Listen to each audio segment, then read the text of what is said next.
नमस्ते। तुस दिखा दे हो दा न्यूज़ रूम 24 आवाज ते आऊं पवन शर्मा। नवी सरकार ते लोकें दे मुद्दे एक नवे एपीसोड च तुंदा मता मता स्वागत। So wet it down, get your money up. I put money down. Thank to us. We're dealing with things you ain't seen before. We're feeling the जीतेगा फर्क नजर आएगा। वंडर सीमेंट फर्क नजर आएगा। plenty happens in this bitch. I'm out work. Wonder cement use करो। Programme की पूरा दिखना, लाइक करना, शेयर करना, कमेंट्स करने और ज्यादा को ज्यादा शेयर करना। ये program powered by Shri Sai Ram enterprises जेडे बंडर सीमेंट दे C&F ने कठुआ जी ऐड चला दी है उनके जो मोबाइल नंबर से ना भी देते तो कंटैक्ट कर सकते हो। सीमेंट अच्छा और काफी ज्यादा लोग जो इस्तेमाल करा दिन तो भी इसी इस्तेमाल करिए। देखो मकान अच्छा मजबूत है कितना बनता। प्रोग्राम की गल करते तो नई बस्ती की एक रोड जी सब्जी मंडी वाली है वो बड़े बारी दिक्कत लोगों सानू भेजी और असें जेडे कंसर्न MLA नरेंद्र सिंह उनके तक लिंक भी भेजे, उन्हें गलबात भी की तो उन्हें आख्या कि प्लान च रखाई दी है तो बड़ी जल्दी हो जाएगी। लेकिन 2-3 महीने लगे लेकिन हूँ वो पूरे रोड के उपर लुक पई है क्योंकि नई बस्ती जी है बड़ा ज्यादा गड्ढे हुए दे उत्थे निकलना मुश्किल हो जाता। पूरे खड्डो खड्ड हा पूरा रस्ता जोड़ा क्योंकि नई बस्ती वाले लोग भी उधर निकलते, गांधी नगर वाले भी उधर निकलते, सतवारी वाले भी उधर निकलते। तो यह एक नई बस्ती जो सब्जी मंडी मेन हब है ये रोड की बड़ी ज्यादा दिक्कत होंगी जिदा बरखा बरदी पानी खड़ो ही जाता तो दुकानदारें भी तो परेशानी होती तो आम लोग निकलने वाले भी बड़ी ज्यादा परेशानी उत्थे होंगी क्योंकि शास्त्री नगर, गांधी नगर, सतवारी इनके त्रोने का हब जो नई बस्ती चौक है जिथे मंडी है वो लुक पई है, ब्लैक टॉपिंग हुई है तो लोग उसके काफी खुश ने और लोगों फोन करिए सानू धन्यवाद भी किया कि तुसें साडा मुद्दा चुकया तो ये अज सारा जो पूरा हुई है। रोड की हमारी नई बस्ती सब्जी मंडी की इसकी इतनी बुरी हालत थी। इसकी स्टोरी हमने जो पवन जी ने ये स्टोरी चलाई थी, स्टोरी चलाने के बाद उसका ये असर हुआ कि 15-20 दिन के बाद ये रोड हमारी नई बस्ती सब्जी मंडी की पूरी बन के तैयार हो चुकी है और हम पवन जी का शुक्रिया अदा करते हैं कि आपने ये स्टोरी चलाने के बाद उसका ये असर हुआ कि ये रोड 15 दिन के बाद बिल्कुल बन के तैयार होगी। देखो ये रोड कितनी अच्छी बनी है। पूरी आगे तक ले जाओ, वो ऊपर तक इधर ही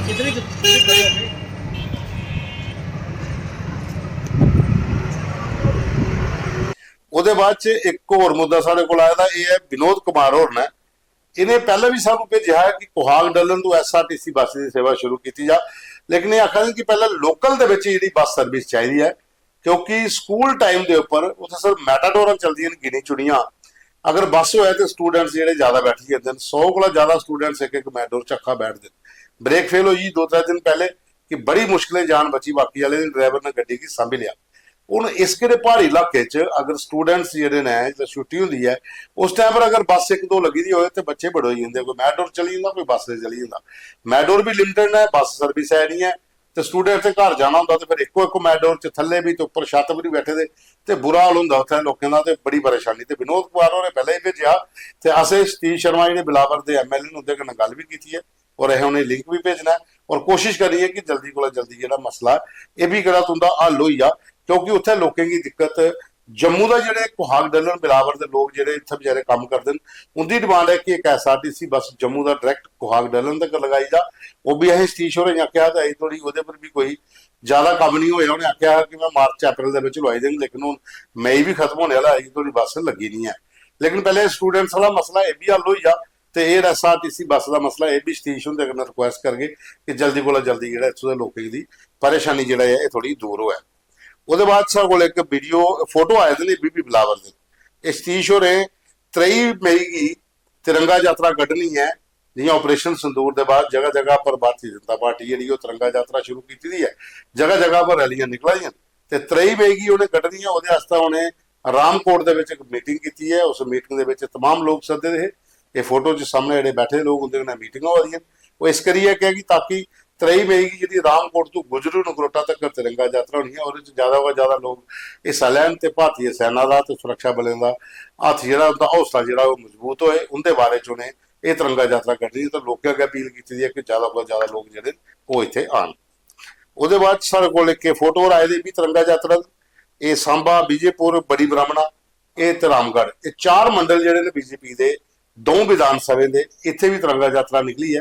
ये सुरजीत सिंह सलाथिया जो सांबा के विधायक ने, डॉक्टर मनियाल जोड़े ने दविंदर मनियाल रामगढ़ के विधायक ने तो कन्ने चंद्र प्रकाश गंगा जो विजयपुर के विधायक ने ਇਹ 3 ਦਿਨ ਦੀ ਤਿਰੰਗਾ ਯਾਤਰਾ ਜਿਹੜੀ ਹੈ ਚੱਲਾ ਦੀ ਹੈ। ਸਾਂਬਾ, ਵਿਜੇਪੁਰ, ਬੜੀ ਬ੍ਰਾਹਮਣਾ ਤੇ ਅੱਜ ਇਹ ਬੜੀ ਬ੍ਰਾਹਮਣਾ ਚਾਲੀ ਇਹਨਾਂ ਦਾ ਸਮਾਪਨ ਹੋਇਆ ਤੇ ਉੱਥੇ तमाम ਕਾਫੀ ਸੰਖਿਆ ਲੋਕ ਜਿਹੜੇ ਉਹਦੇ ਚ ਉਹਨੇ ਭਾਗ ਲਿਆ ਤੇ ਜਿਹੜੀ ਭਾਰਤੀ ਸੈਨਾ ਨੇ ਆਪਰੇਸ਼ਨ ਸਿੰਦੂਰ ਜਿਹੜਾ ਚਲਾਇਆ ਉਹਦੇ ਬਾਰੇ ਚ ਉਹਨੇ ਭਾਰਤੀ ਸੈਨਾ ਦਾ ਥੈਂਕਸ ਕੀਤਾ ਤੇ ਸਰਕਾਰ ਦਾ ਵੀ ਤੇ ਮੋਦੀ ਦਾ ਵੀ ਕਿ ਨੇਤਰਤਵ ਬੜਾ ਅੱਛਾ ਹੈ। ਇਸ ਕਰੀਏ ਪਾਕਿਸਤਾਨ ਦੀ ਕਰਾਰਾ ਜਵਾਬ ਜਿਹੜਾ ਦਿੱਤਾ ਹੈ ਤੇ ਇਹ ਤਿਰੰਗਾ ਯਾਤਰਾ ਜਿਹੜੀ ਹੈ ਇਹ ਜਗ੍ਹਾ ਜਗ੍ਹਾ ਪਰ ਜਿਹੜੀ ਹੈ ਇਸ ਲਈ ਚੱਲਾ ਦੀ ਹੈ ਤੇ ਕਾਫੀ ਸੰਖਿਆ ਚ ਲੋਕ ਜਿਹੜੇ ਇਹਦੇ ਚ ਹਿੱਸਾ ਵੀ ਲੈ ਰਹੇ। ਉਹਦੇ ਬਾਅਦ ਚ ਹੁਣ ਇੱਕ ਗਰਮੀਆਂ ਬੜੀਆਂ ਨੇ ਇਸ ਲਈ, ਇੱਕ ਗਰਮੀਆਂ ਦਾ ਮੁੱਦਾ ਇਸ ਲਈ ਇਹ ਬੱਚੇ ਨੇ ਜਿਹੜੇ ਕ੍ਰਿਸ਼ਨਾ, ਬੰਸ਼, ਨਾਇਰਾ ਤੇ ਸ਼ੇਰਿਨ ਇਹਨੇ ਭੇਜਦਾ ਹੈ ਕਿ ਕੇਂਦਰੀ ਵਿਦਿਆਲੇ ਚ ਛੁੱਟੀਆਂ ਪਈਆਂ ਤੇ ਜੰਮੂ ਕਸ਼ਮੀਰ ਸਟੇਟ ਬੋਰਡ ਕੀ ਵੀ ਚਾਹੀਦਾ ਸਕੂਲਾਂ ਹੀ ਛੁੱਟੀਆਂ ਪਾਣ ਕਿ ਦੁਪਹਿਰੀ ਇੰਨੀ ਜ਼ਿਆਦਾ ਗਰਮੀ ਹੈ ਕਿ ਬੱਚੇ ਕੋਲ ਸਕੂਲ ਜਾਣਾ ਬੜਾ ਮੁਸ਼ਕਲ ਹੈ ਤੇ ਸਰਕਾਰ ਕੀ ਇਸ ਲਈ ਸੋਚਣਾ ਚਾਹੀਦਾ ਕਿ ਹੁਣ ਦਿਨੋਂ ਦਿਨ ਟੈਂਪਰੇਚਰ ਵੱਧਦਾ ਜਾ ਰਿਹਾ। ਕੱਲ ਪਰਸੋਂ ਤੇ ਥੋੜਾ ਮੌਸਮ ਠੀਕ ਰਿਹਾ ਲੇਕਿਨ ਦੁਪਹਿਰੀ ਬੜੀ ਜ਼ਿਆਦਾ ਗਰਮੀ, ਅੱਜ ਬੜੀ ਜ਼ਿਆਦਾ ਗਰਮੀ ਹੈ ਤੇ ਬੱਚਿਆਂ ਵਾਸਤੇ ਸਕੂਲ ਜਾਣਾ ਬੜਾ ਮੁਸ਼ਕਲ ਹੋ ਜਾਂਦਾ ਤੇ ਇਸ ਕਰੀਏ ਛੁੱਟੀਆਂ ਦਾ ਪ੍ਰੋਸੈਸ ਜਿਹੜਾ ਉਹ ਪਹਿਲਾਂ ਕਰ ਲੈਣ ਤਾਂ ਕਿ ਬੱਚੇ ਦੀ ਇਸ ਗਰਮੀ ਕੋਲੋਂ ਬਚਾਇਆ ਜਾ ਤੇ ਇਹ ਹੁੰਦੀ ਅਪੀਲ ਹੈ ਕਿ ਸਟੇਟ ਬੋਰਡ ਵਾਲੇ ਜਿਹੜੇ ਸਾਡਾ ਇਹ ਛੁੱਟੀਆਂ ਸਾਨੂੰ ਵੀ ਜਲਦੀ ਪਾਈਆਂ ਕਿਉਂਕਿ ਕੇਂਦਰੀ ਵਿਦਿਆਲੇ ਧਾਰਮਿਕ ਸਕੂਲੇ 'ਚ ਛੁੱਟੀਆਂ ਪਈ ਰਹੀ। ਉਹਦੇ ਬਾਅਦ 'ਚ ਇੱਕ ਹੋਰ ਹੈ, ਇਹ ਹੈ ਡੰਸਾਲ ਨਗਰੋਟਾ ਤੋਂ ਇੱਥੇ ਵੀ ਤਿਰੰਗਾ ਯਾਤਰਾ ਨਿਕਲੀ ਹੈ। ਡੰਸਾਲ ਮੇਨ ਰੋਡ ਜਿਹੜਾ ਹੈ ਹਸਪੀਟਲ ਤੱਕ ਜਿਹੜਾ ਬਾਜ਼ਾਰ ਦਾ ਰਸਤਾ ਹੈ ਉੱਥੇ ਨਗਰੋਟਾ ਦੇ ਜਿਹੜੇ ਭਾਰਤੀ ਜਨਤਾ ਪਾਰਟੀ ਦੇ ਆਨੰਦ ਕਿਸ਼ੋਰ ਸ਼ਰਮਾ ਤੇ ਕੰਨੇ ਸਵਰਗੀ ਡਾਕਟਰ ਦਵਿੰਦਰ ਰਾਣਾ ਦੀ ਬੇਟੀ ਦਿਵਿਆਨੀ ਰਾਣਾ ਇਹ ਵੀ ਤਿਰੰਗਾ ਯਾਤਰਾ 'ਚ ਸ਼ਾਮਿਲ ਹੋਈਆਂ ਨੇ। ਕਾਫੀ ਸੰਖਿਆ 'ਚ ਲੋਕ ਜਿਹੜੇ ਇਸ ਤਿਰੰਗਾ ਯਾਤਰਾ ਵਿੱਚ ਸ਼ਾਮਿਲ ਹੋਏ ਰਹੇ। ਇਹ ਜਿਹੜੀ ਸੀਤਾਰਾਮ ਗਊਸ਼ਾਲਾ ਪਾਲੀ ਡੰਸਾਲ ਹੈ ਉਹਦੇ ਮਹੰਤ ਵਿਕਰਮ ਠਾਕੁਰ ਤੇ ਗਊ ਸੇਵਕ ਸ਼ਿਵਜੀ ਡੋਗਰਾ ਜਿਹੜੇ ਨੇ ਵੀ तमाम ਜਿਹੜੇ ਲੋਕ ਹੈ ਇਹਨੇ ਇਸ ਰੈਲੀ ਦੇ ਵਿੱਚ ਭਾਗ ਲਿਆ ਔਰ ਤਿਰੰਗਾ ਯਾਤਰਾ ਕੱਢੀ ਹੈ ਬਾਜ਼ਾਰ 'ਚ ਤੇ ਔਰ ਲੋਕਾਂ ਨੇ ਕਾਫੀ ਜ਼ਿਆਦਾ ਸਪੋਰਟ ਵੀ ਕੀਤਾ ਤਿਰੰਗਾ ਯਾਤਰਾ ਦੀ ਕਿ ਇਸ ਲਈ ਜਿਹੜਾ ਮਾਹੌਲ ਬਣਿਆ ਭਾਰਤ ਪਾਕ ਬਾਰਡਰ ਦਾ ਪਰ ਜਿਹੜਾ ਤਣਾਅ ਹਾ ਉਸ ਟਾਈਮ ਪਰ ਪਹਿਲਗਾਮ ਹਮਲੇ ਤੋਂ ਬਾਅਦ ਜਿਹੜੀ ਸਾਡੀ ਸੈਨਾ ਨੇ ਸਟ੍ਰਾਈਕ ਕੀਤੀ, 9 ਕੈਂਪ ਤਬਾਹ ਕੀਤੇ, ਆਪਰੇਸ਼ਨ ਜਿਹੜਾ ਸਿੰਦੂਰ ਚਲਾਇਆ, ਉਹਦੇ ਬਾਅਦ 'ਚ ਆਲ ਓਵਰ ਇੰਡੀਆ ਦੇ ਵਿੱਚ ਭਾਰਤੀ ਜਨਤਾ ਪਾਰਟੀ ਦਾ ਵੱਖਰਾ ਤਿਰੰਗਾ ਯਾਤਰਾ ਦਾ ਕਾਰਜਕ੍ਰਮ ਸ਼ੁਰੂ ਹੋਇਆ ਤੇ ਜਗ੍ਹਾ ਜਗ੍ਹਾ ਪਰ ਤਿਰੰਗਾ ਯਾਤਰਾ ਨਿਕਲੀ ਹੈ ਤੇ ਅੱਜ ਡੰਸਾਲ 'ਚ ਵੀ ਇਹ ਜਿਹੜੀ ਯਾਤਰਾ ਇਹ ਨਿਕਲੀ ਹੈ। ਉਹਦੇ ਬਾਅਦ 'ਚ ਇੱਕ ਮੁੱਦਾ ਹੋਰ ਆਇਆ, ਇਹ ਰਜੇਸ਼ਵਰ ਸਿੰਘ ਹੋਰ ਨੇ, ਇਹ ਖੌੜ ਤੋਂ ਲਿਖਾ ਦੇਣਾ ਕਿ ਮੇਰੇ ਘਰ ਖੌੜ ਨੇ ਲੇਕਿਨ ਮੈਂ ਰਹਿਣਾ ਇਸ ਲਈ ਤਲਾਬ ਚਲੋ ਤੇ ਤਲਾਬ ਚਲੋ ਬਿਜਲੀ ਦੇ ਕੱਟ ਪਿਛਲੇ 3 ਦਿਨ ਦੇ ਬੜੇ ਜ਼ਿਆਦਾ ਲੱਗਾ ਦਿਨ। ਇੱਕ ਕਲੋਨੀ ਹੈ ਇੱਕ ਤਲਾਬ ਚਲੋ ਜਿਲੇ ਤੁਸੀਂ ਮੜ ਜਾਂਦੇ ਹੋ, ਮੜ ਦਾ ਫਿਰ ਇੱਕ ਰਸਤਾ ਜਿਹੜਾ BSF ਪਲੋੜੇ ਕੀ ਚਲੀ ਜਾਂਦਾ ਉੱਪਰ ਆਈ, ਫਿਰ ਇੱਕ ਥੱਲੇ ਕੀ ਗਿਆ ਜਿਹੜਾ ਤਮੋਹਾਲ ਕਲੋਨੀ ਆਦਨ। ਤਮੋਹਾਲ ਕਲੋਨੀ ਦੇ ਵਿੱਚ ਆਖਦੇ ਬਿਜਲੀ ਦੇ ਕੱਟ 3 ਦਿਨ ਦੇ ਬੜੇ ਜ਼ਿਆਦਾ ਆਵਾਦਨ ਔਰ ਕਈ ਵਾਰੀ ਡਿਪਾਰਟਮੈਂਟ ਕੀ ਆਖਿਆ ਵੀ ਹੈ ਲੇਕਿਨ ਇੱਥੇ ਕੋਈ ਸੁਣਨੇ ਵਾਲਾ ਨਹੀਂ ਹੈ। ਅਗਰ 10 ਵਜੇ ਲਾਈਟ ਬੰਦ ਹੁੰਦੀ ਹੈ ਤੇ 3 ਵਜੇ ਤੱਕ ਨਹੀਂ ਆਉਂਦੀ, ਅਗਰ ਰਾਤੀ ਬੰਦ ਹੋਈ ਹੈ ਤੇ ਪੂਰੀ ਰਾਤ ਬੰਦ ਹੁੰਦੀ ਹੈ। तो आखा कि अस रौने वाले बार्डर से अं इतना मकान बनाया था लेकिन उत्थे भी ये हाल है तो इतने भलेंगा बुरा हाल हो जाता तो शहर च रौना बड़ा मुश्किल हो जाता। तलाब चलो तमोहाल कलोनी जी है पौनी चक्का वाले रस्ते च पौंदी है, दसा दिन कि इतने बड़ा ज़्यादा बिजली के कट लगा दें। इस बारे भी डिपार्टमेंट की थोड़ा दसिया जा ताकि इसलिए गर्मी का सीजन चला दा तो कट थोड़े जे घट किए जा। ये साढ़े कोल अज के प्रोग्राम के जोड़े फोटो वीडियो के मुद्दे तो कल फी तुंदे सामने आना तो अपने को जो मुद्दे तुंदे सानू भेजा करो, जो WhatsApp नंबर खबर का दिता था वो अपने जो मुद्दे अपने इलाके के भेजो ताकि अस तुंदे जिते दे प्रतिनिधियों तक एडमिनिस्ट्रेशन तक पहुँचे ताकि वह भी जो मसले जो हल हो सकन। प्रोग्राम की तुसें पूरा देखा, इसे शेयर करना जरूर। और ये program powered by Shri Sai Ram enterprises जो बंडर सीमेंट के CNF।